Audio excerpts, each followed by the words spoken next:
Hi, it's Robert Mendelson, Fractional CMO here in beautiful Montreal, welcoming you to another episode of the Fractional Pros Canada podcast. We're part of Fractional Pros Canada, the home for Canada's fractional community, and you can find us on Facebook. We bring you conversations about everything fractional that matters, for fractional executives and businesses from coast to coast. Think of this as your go-to spot for real talk, practical wisdom, and strategies you can actually use, all without the corporate fluff and with plenty of Canadian content. Whether you're a fractional pro or a business in our great country of Canada and beyond, this conversation is for you. Grab your espresso and let's dive in. Welcome to the Fractional Pros Canada podcast. I'm your host and fractional CMO, Robert Mendelson, here in beautiful Montreal. And joining us from way down the street in Calgary is Dianna Pieper. She is a seasoned fractional CIO and CTO with over 30 years of experience leading massive IT transformations across industries like aerospace, telecom, and banking. Today's episode is sponsored by the fractionalproscanada.ca directory. Scaling a business in Canada is hard enough without the high price tag of a full-time C-suite hire. Most CEOs that I talk to need high-level strategy to break through, but they don't want the overhead, the long-term risk, or the 6-month recruiting cycle.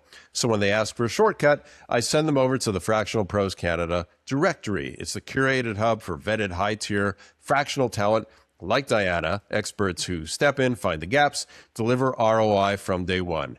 Instead of digging through generic job boards, savvy leaders go where the specialists are already gathered. Business leaders, find your next strategic partner on the directory at fractionalproscanada.ca. Dianna, welcome to the pod. Thank you. Happy to be here and joining you on this podcast to help everyone understand a little bit more about what Innovis Techne does. All right, well, let's dig into it. And first of all, looking back at the very beginning of your journey, you were deep in the world of modular furniture. Yeah. And you were designing CAD integrations, dynamic bills of materials. Wow. And since then, you've spent your career mastering process intelligence. So I guess the question to ask here, do you ever find yourself looking at fragmented corporate IT roadmaps and wishing you could snap the pieces together as easily as a modular desk? That is an excellent analogy. Absolutely. And I think partly when I worked in manufacturing with furniture, started to learn the concept of compartmentalization. And I think in my career over years, absolutely, I was definitely seeing a lot of fragmentation. And to be honest, that's why I actually have evolved towards a fractional role, being able to help small, medium organizations understand what they need to do, where they're not doing things well, and help them understand those steps to actually get there. So I feel my whole career in the areas that I've been, whether it regards to the industries I've been, the roles that I've had, have set me up to help organizations be successful in understanding the problems they need to solve and helping to put a plan together to solve them. So look back on kind of like this is your life, Dianna. And if you look back quickly, what are the similarities across all the different roles that you've had that really stand out? Maybe there's a story or two that come to mind to kind of exemplify that. Yeah. Actually, I can go earlier than that. When I was young, one of the questions I always asked was, why? I know it drove my mother crazy, my family crazy. I was always wanting to understand. And I think that I've taken that curiosity to every single organization to understand more about what we can do. I had a conversation earlier in a meeting around continuous improvement. What do we need to improve? And part of it is if we can't improve what we don't know, and when we don't ask the questions and are curious and asking why, then we have to accept the outcomes that we get at the end. So absolutely, that why question is something that has driven me to understand and also to solve. And you mentioned continuous improvement. Is that something that is a constant theme, not just in your business life, but in your personal life as well? Yeah, it's something that once you do 8 hours a day, going back to the manufacturing, working for a modular company, continuous improvement was huge. We had to throughput, whether it was on the floor and our systems, we had to actually understand continuous improvement. And it's where I actually got involved in TQA and eventually Lean.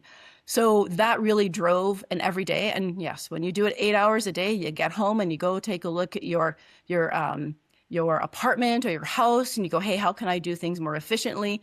Sometimes I'll say it does drive my family bonkers every now and then, but it's about really efficiency, so I can do the things that I really want to do.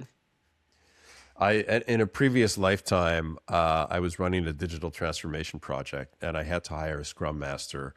And I hired this person who, when she came in for the interview, she blew me away because after about 10 minutes of talking, and I started asking questions, there was a whiteboard in the room. She's like, "Can I use the whiteboard?" I'm like, "Sure." You? And within 5 minutes, she'd mapped out everything that she was talking about. Yeah. And I hired her. And as it turns out, not only does she run her professional life as a Scrum Master, but her personal life as well. And she said that, she literally had a whiteboard at home and had her whole personal to-dos and everything mapped out in agile and was running her life that way. It was consistent no matter what she was doing. It was quite amazing to see. So are you that obsessive with continuous improvement as well in that respect? I wouldn't say I'm invested that far. I have a family, I have a husband who's maybe slightly different than me. So I think when we talk about agile and being adaptive, I think you have to understand the environment and sort of implore what really fits. And I think, it's a trial and error thing, but absolutely. I think I like to subscribe to the fact that I do primarily do what I do at work, at home. But I think similarly, we want to fail fast and learn smart. So part of that is really about understanding your environment to figure out what you can adapt and the things that you need to keep the same, because we can't evolve everything, but we need to understand what we need to evolve. Let's talk about something that I think a lot of people are confused on these days, and that is the difference between someone who calls himself a CTO and somebody who calls himself a CIO, fractional CTO, fractional CIO. Yeah. These are two terms that, I can't tell you what the difference is. I could try to guess, but so tell us, first of all, how do you see it? What is the actual difference between a fractional or anybody with the title CTO or CIO? Yeah, that's a great question. And I think it's evolving. Originally, most people knew CIOs. They did everything. They did the technology planning. They did the information management systems to help understand how the organization looks at end-to-end processes and how they actually go through each step and transform it or report on it or manipulate it. I think today, technology officers are now focusing more, and I think there is also another blur of a chief product technology officer that's also coming out of really focusing on the technology. And, I'm part of CTO Academy. Give them a bit of a plug. We get together, we talk about technology a lot. We talk about leadership, we talk about a lot of things. But I think it's really helped me understand a little bit more about where we need to actually have technologists. So if you are an organization that has a lot of technology, you are actually a product-focused technology, often you'll see a technology officer. Because when we talk about AI startups, whether it be new software, which is happening today, a lot of organizations and startups are actually creating that. We need a technology officer who actually understands all the levels, from communications at the telecom level all the way to the application level, to actually develop it, what's needed, how it integrates, how it works, and how we make it available to the public and the back end in regards to how we capture that data and unstructured data. When we have an organization that more information, and they are not necessarily technology focused, they're really more corporate focused, and they have a business outside of technology. Often you'll see a CIO, because they actually have an understanding of the technology stack, but the focus is really on the business intelligence decisions that they have to make in regards to the business and the activities that they do. So they really are not as technology focused. They are technology, but not as deep as we would see in product technology itself we see today, but really around the information and helping the organization make better decisions. So would a CPTO work alongside a CTO or instead of a CTO? That's an interesting conversation, because I think we shouldn't have a CPTO. That's my feeling. I think we need to have a CTO who understands technology. I think we need to have a CPO, who is a chief product officer, who understands products, because when we look at the intersection of who they actually engage with, often product will work with marketing and sales and understand the benefits of the actual product itself. And when I worked at a telecommunications company, we actually had specialists who actually understood product. They were product individuals. When we talk about technology, it's enabling those capabilities. So when we bring somebody together with that, we are actually creating confusion. Because often what happens is when we talk about marketing and then we talk about the technology in order to achieve it, sometimes there are some decisions have to be made. We need to have the right expertise in the room to make those decisions. And what about the pairing, the couple of CTO and CIO? Is it typical that you need both of those, or are they, not necessarily always a set that goes together? Yeah, I think in extremely large organizations, absolutely. And in fact, I would even say a CISO and a CDO, when you have an extremely large organizations, you really want to have experts in those areas because they are going to be responsible for all of those areas and they're going to be large enough for them to actually take on that work. Often we'll see a CIO do CISO work, which I think sometimes there's a conversation around that. And they'll do technology in those small organizations. But as an organization grows and they start to understand what their competitive advantage is, they will start to parse out those C's to understand what they actually need. So if you are technology focused, you're likely going to have to, and you're depending on the industry you're in, have a CTO, have a CIO, and have a CISO. Because at the end of the day, what you want to make sure is your systems are working well, your information is correct, and you're actually secure and compliant. And when you have an extremely large organization, though that is a lot to have under one umbrella. And so we need to diversify those responsibilities. And CISO, is that CISO, Chief Information Systems Chief Officer? Information Security Officer, yeah, or All right. Chief Security Officer. We now, we talk about CISO because really it's sort of expanded. Originally, it was just really more about the hardware and a few things, but now actually from an information perspective, because of compliances, we look at AI and vulnerabilities, that information is now starting to play a factor into it. Okay. Now, you also have mentioned in a previous conversation we had, you've seen senior developers, engineers, pick your favorite term, Yep. rebranding themselves as fractional CTOs these days without really having the full technical or strategic acumen that a typical fractional CTO or CTO would have. So, and you also said something, this was fun. You said a CTO needs to know 18 things, not just how to write code. I assume 18 was just a generic number out there. It's my favorite number, but anyways. Right. And so if I'm a CEO and I'm thinking I'm looking to hire a fractional CTO, what are those, in quotes, 18 things that directly impact the company's valuation, risk profile? What should I be looking for when I'm hiring a fractional CTO to know that they're a real fractional CTO? Yeah. Thanks for putting me on the spot for that. All 18 things. I'm gonna have to start making stuff up. But I'm not. But anyways, I think when we look at things, obviously it's network infrastructure. They need to understand data. And I would call it information management at a level enough to understand how it works, what they need to have in place. They need to understand telecommunications and understanding in regards to what type of services they need, and then they actually also need to understand all of the applications and the developments, because as a CTO grows within the organization or moves within the organization, it becomes an understanding of the interoperability between them. So often what happens in organizations is they will bring somebody and they will promote someone who's been in the organization to a CTO, or they will hire a CTO looking for a more junior role because they have specific things to do.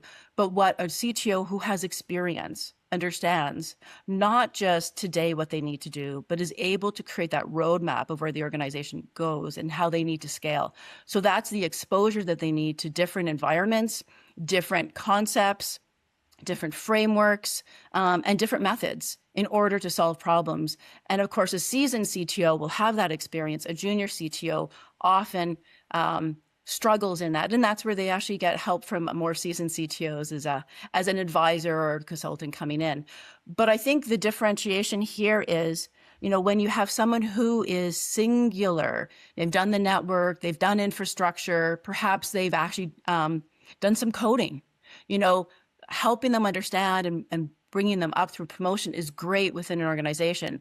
But you only grow and scale when you actually bring somebody in who has the experience, who's done it a few times. So yes, you limit yourself when you don't promote someone who's actually seen it and done it.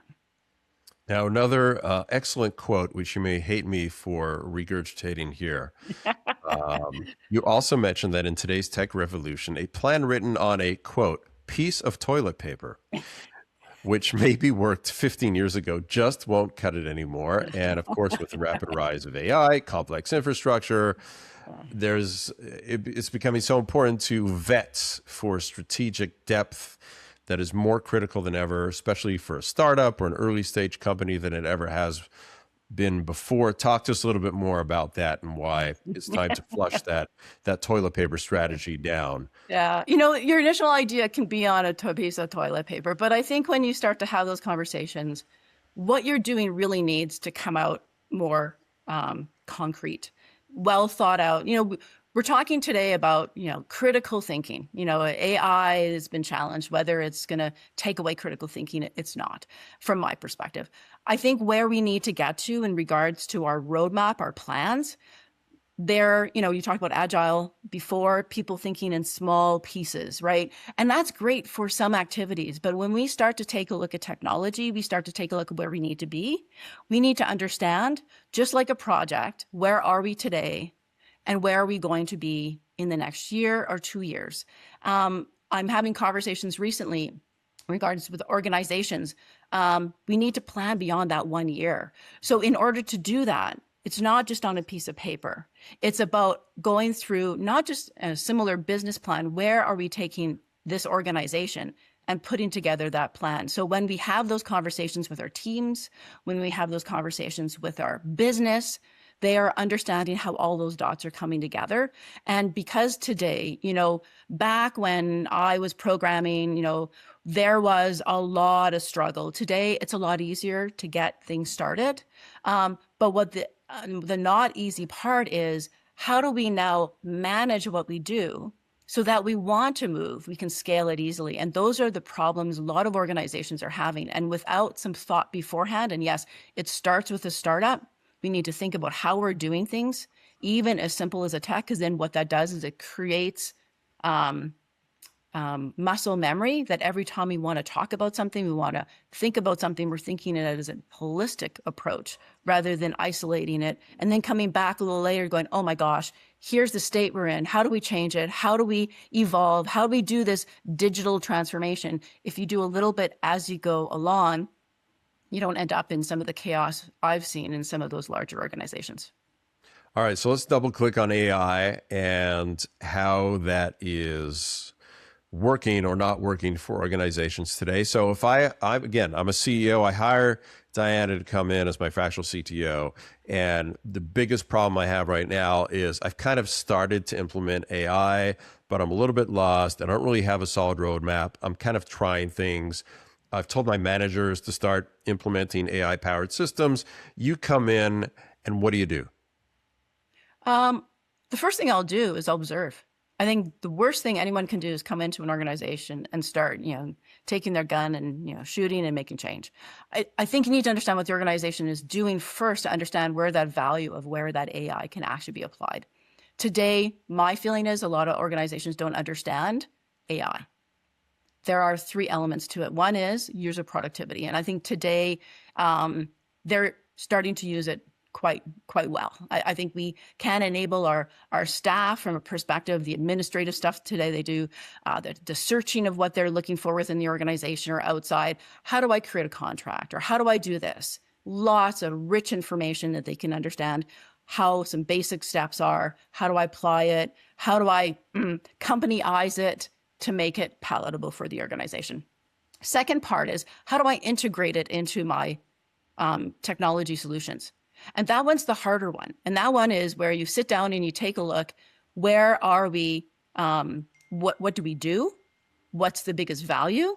And where will AI help? And I think today often organizations don't understand their processes. They don't understand what ones are really those that really need help. They say, I have an idea. And sometimes it's filtered down. I have conversations with CTOs. They say, hey, let's go do this. Or, hey, I just went and I created an agentic AI, or I wrote some code. Can we put this into production? That becomes a really interesting conversation. So we need to help them understand, one, why it's not a good practice, and two, the value that it's going to bring. So we need to create that collectiveness. So once understanding the organization, I'd come in and I'd actually work with the technology teams, the operation teams, and discuss where those advantages are for AI, and start to develop a plan. Start to develop the benefits that what it would reach, and then start to put a plan together of where those could go and be realistic. But the first thing an organization needs to do is implement it experimentally. What does that look like? How do we do it? When I worked at a telecommunications organization, the first thing we did was we always did the first implementation. We always looked at it, we set the standard, we set those expectations. And after that, you can actually allow the rest of the organization to start to do some of that work because you already have that standard, you have those guardrails, the tolerances of what they can do, and you can communicate them and you can oversee it. And then you can actually decide what that is. And then embed that into your reviews, monthly, quarterly. Talk about, are they moving forward? Talk about the ones that you want to start. Talk about the ones you want to stop. An organization should never be scared to stop something. You just need to have an understanding where that process is and the questions to ask to determine when that has to happen. So I would come in, start to set up a practice, help them understand where that value is, and be able to articulate that back to their C-suite so that they understand and they can get on board, put a plan together, and if they have a board of directors, get those approvals as well to actually move things forward. So, I think always we should listen, and I think we should observe, and then we should actually ask questions and be curious. And then we put a plan together that works for everybody and get everybody on board. And, whether that's AI or that's a digital transformation, the recipe is the same.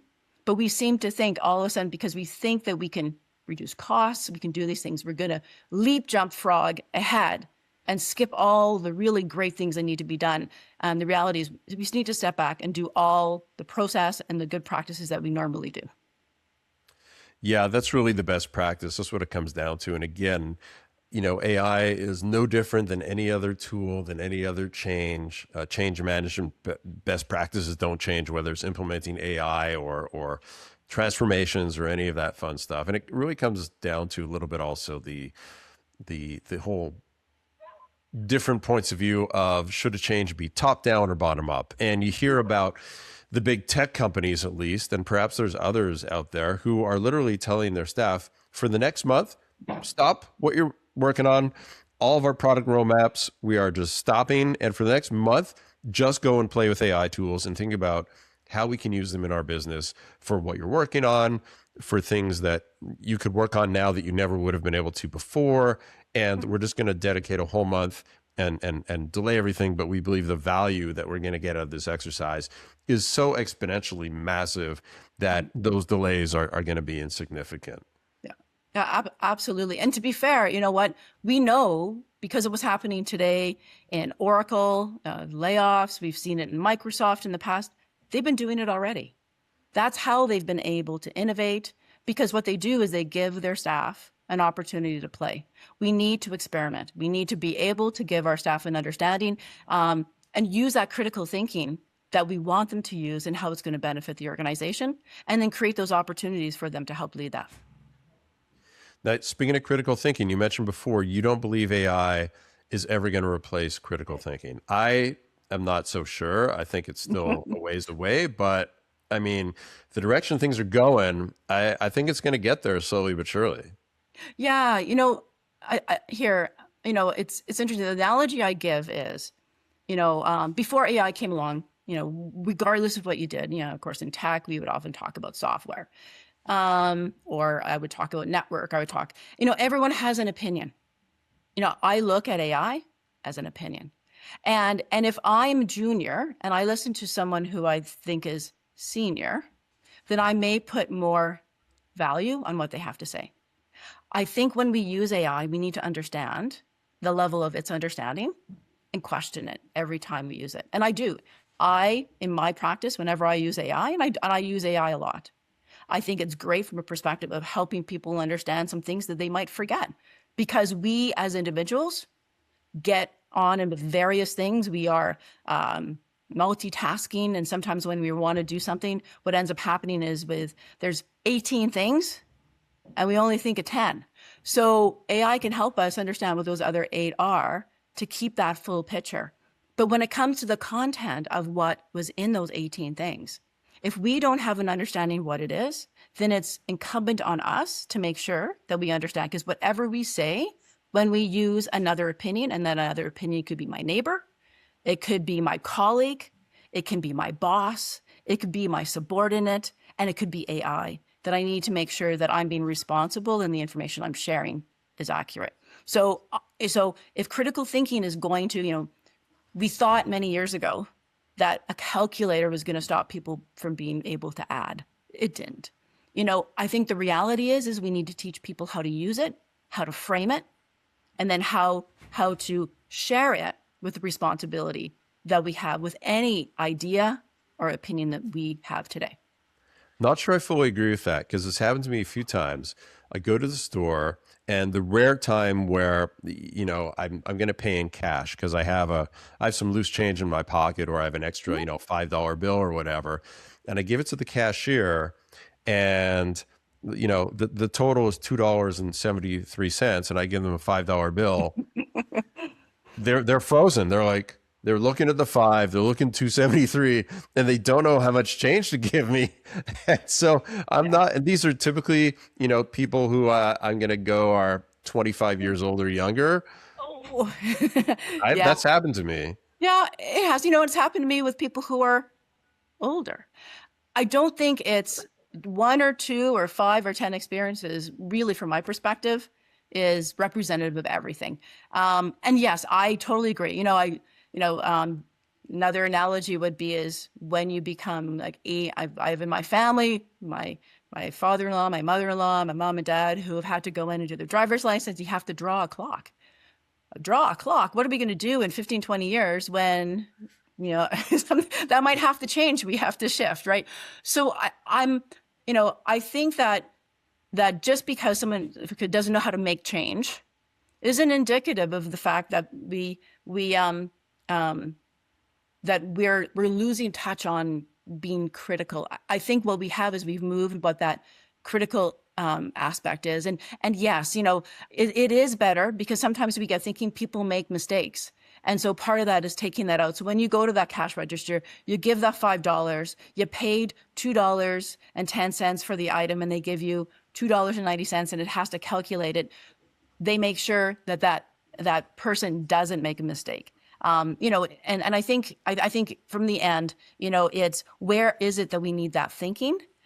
Because when we make mistakes, sometimes it can be crucial. And, just for an example, sometimes even in those mistakes, when they happen a lot, organizations can lose money. I'm reading a lot of studies that are showing that the general public sentiment towards AI is approximately 2/3 of people, they don't like AI. They feel threatened by AI. It's very, very negative. And yet you take that, contrast it with people who are working for companies, at companies, and they have to use AI, right? At some point, they got to be, if they're not already, they're going to have to be using some kind of AI. They're going to have to embrace it. And so you're going to have a certain section, percentage of workers who are sitting there and are forced to use the AI, even though fundamentally they're completely opposed to it. How do you mitigate that, and what do you do with those employees who are resistant yet are doing it because they're being told to, but they don't really believe in it, and these are the people who are going to clock in and clock out 9 to 5, so to speak, do the bare minimum, and are never going to try to go above and beyond. Do you keep those people around? Do you try to change their minds? How do you change their minds? Or do you just replace them with somebody else who is going to be more AI forward? Yeah, that's a really good question because, I'm certainly seeing some differences in approaches, right? There are some organizations who are just going to say, we're just going to get rid of them. But the reality is, something I've learned in leadership over the years is we need different types of people for different reasons. If an organization isn't going to understand what that looks like, in the end, when they start cutting and letting people go, they're going to have some huge gaps and they're going to end up with productivity issues in the end. Here's an example of an organization I worked at when I was a leader. I had someone who wanted to come in 9 to 5, had a family, wasn't interested in staying late, wasn't interested in the innovative stuff. I had someone who was very innovative, wanted to stay till 10 or 11 o'clock at night, totally engaged in it. What did I do? The person who was the 8 to 5 did those things that they felt comfortable with. We put a plan together, we worked with it. The person who was innovative gave them some challenging things. We had conversations. The two really didn't meet unless it had to, but they had their lives. They were meeting the goals that they wanted. We need to do the same thing today. When we look at AI, yes, AI, absolutely. When we actually implemented computers and people were scared then. Every industrial revolution, there's always been a sense of fear. Yep. AI is no different than when we have such a significant change. What's that going to look like? We need to have an understanding of who we need in the organization.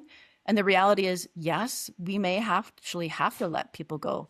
But I have seen in organizations where technology had nothing to do with it, a bad plan of what their resource management is going to be like netted real problems in the end. So I think organizations need to understand before they start letting people go, before they start promoting people, before they start doing anything, what's your plan? What is it going to look like? And who do you need? And then most important thing is, who can you upskill? We still need individuals who are not as AI competent, but maybe use AI, not drive AI.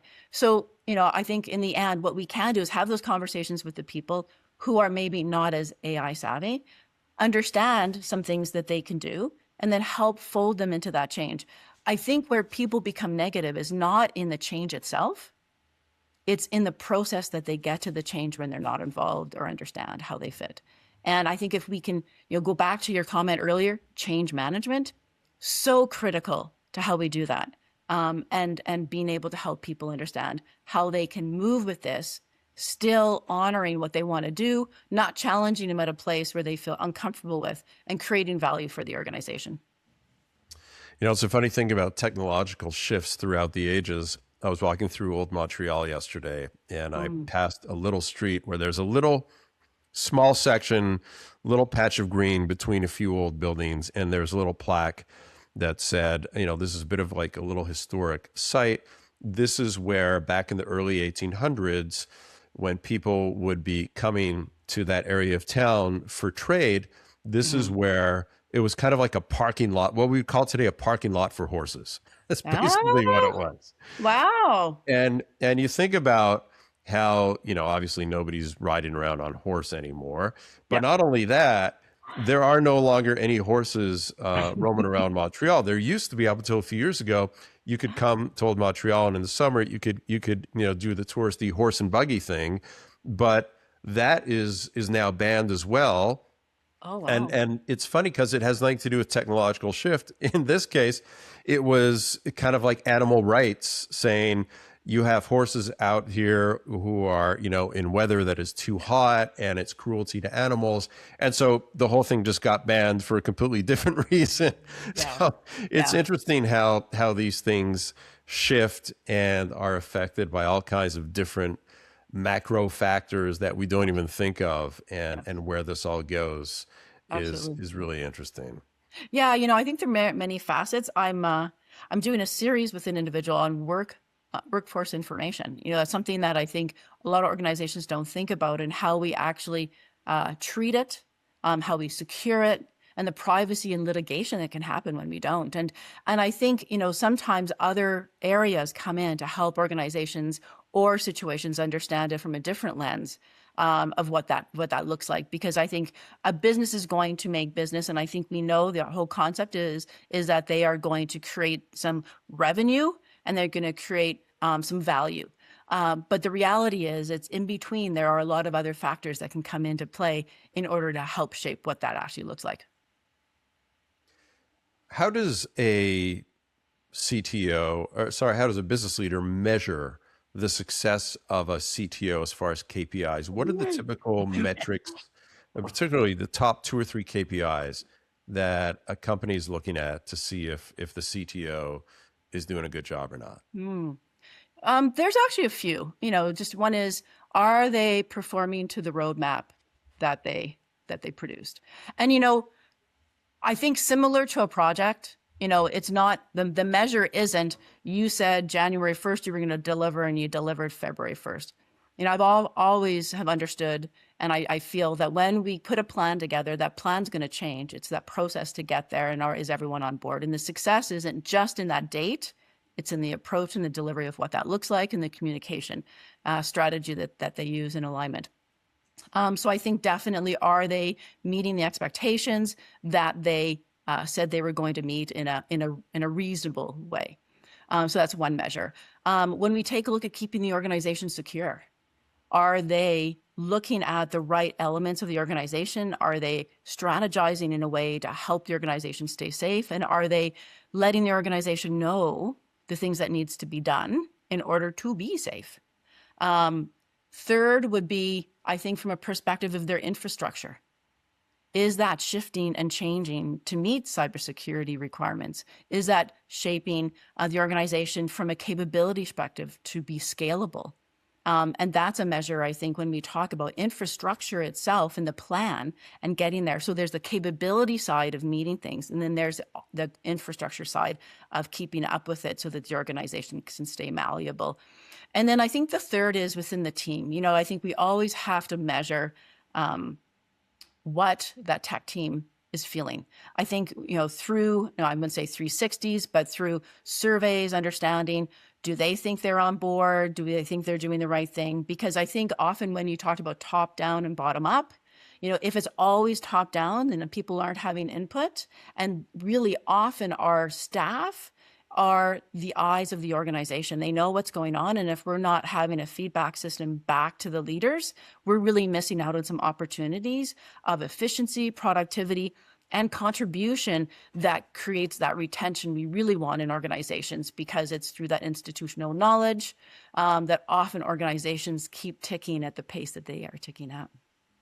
On that third point, the term sentiment analysis flashed in my head as you were speaking. And it's funny, that term has gotten, I think, more on the radar in the last year or two, because, I will often run a transcript of a call I had with either a colleague or a client or a prospect, and say to the AI, give me a sentiment analysis, which we could never do before. And it's incredible the insights it can pull out. So it's kind of like asking, if there's some kind of way, do interviews, do those 360s, and then take that transcript, record it, put it through the AI, ask for a sentiment analysis, see if it catches any insights or patterns that our poor little human brains weren't able to see. Yeah, I absolutely, and I think that's where, when you talk about how do we use AI? Absolutely. Those are mechanisms that really are helpful to understand those undertones that sometimes don't bubble, and it may not be necessarily we don't notice them. Sometimes we don't want to see them. Yes. Yeah, all those biases we have. That's another great way I use AI is take my idea and tell it to, we know what my big biases are, run it through those and tell me if I'm being blinded a little bit here in how I'm viewing this. Yeah, absolutely. I think, part of what, and you mentioned earlier, what are people scared of? People are scared of AI in recognizing things. They're scared of their jobs. And I think if we look at it from a different lens of how we can make it enable people to do better things, more efficiently, more productivity, and the value that they can take. to it. I think we can shift that fear into enthusiasm.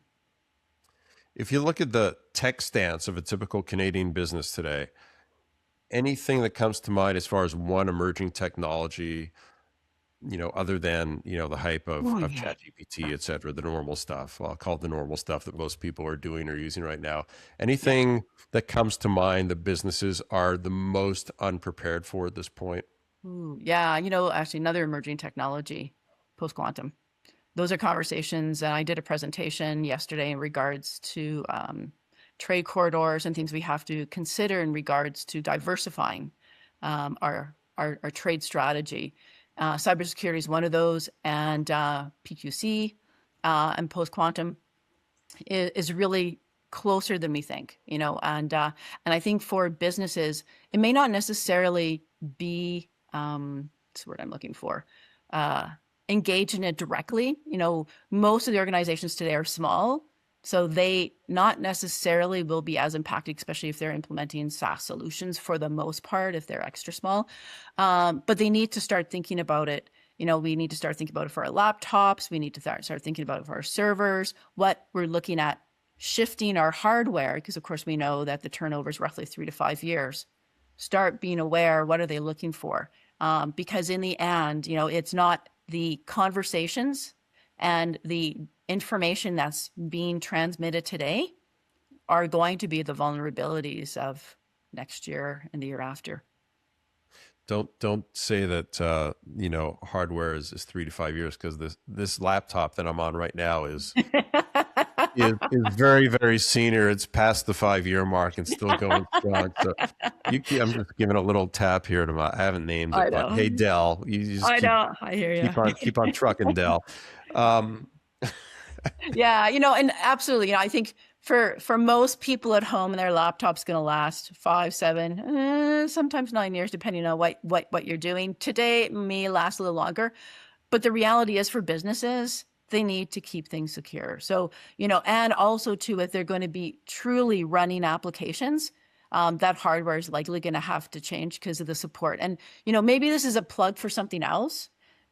As a society, we need to work with our software vendors and our hardware vendors to help elongate that. We talked about compartmentalization.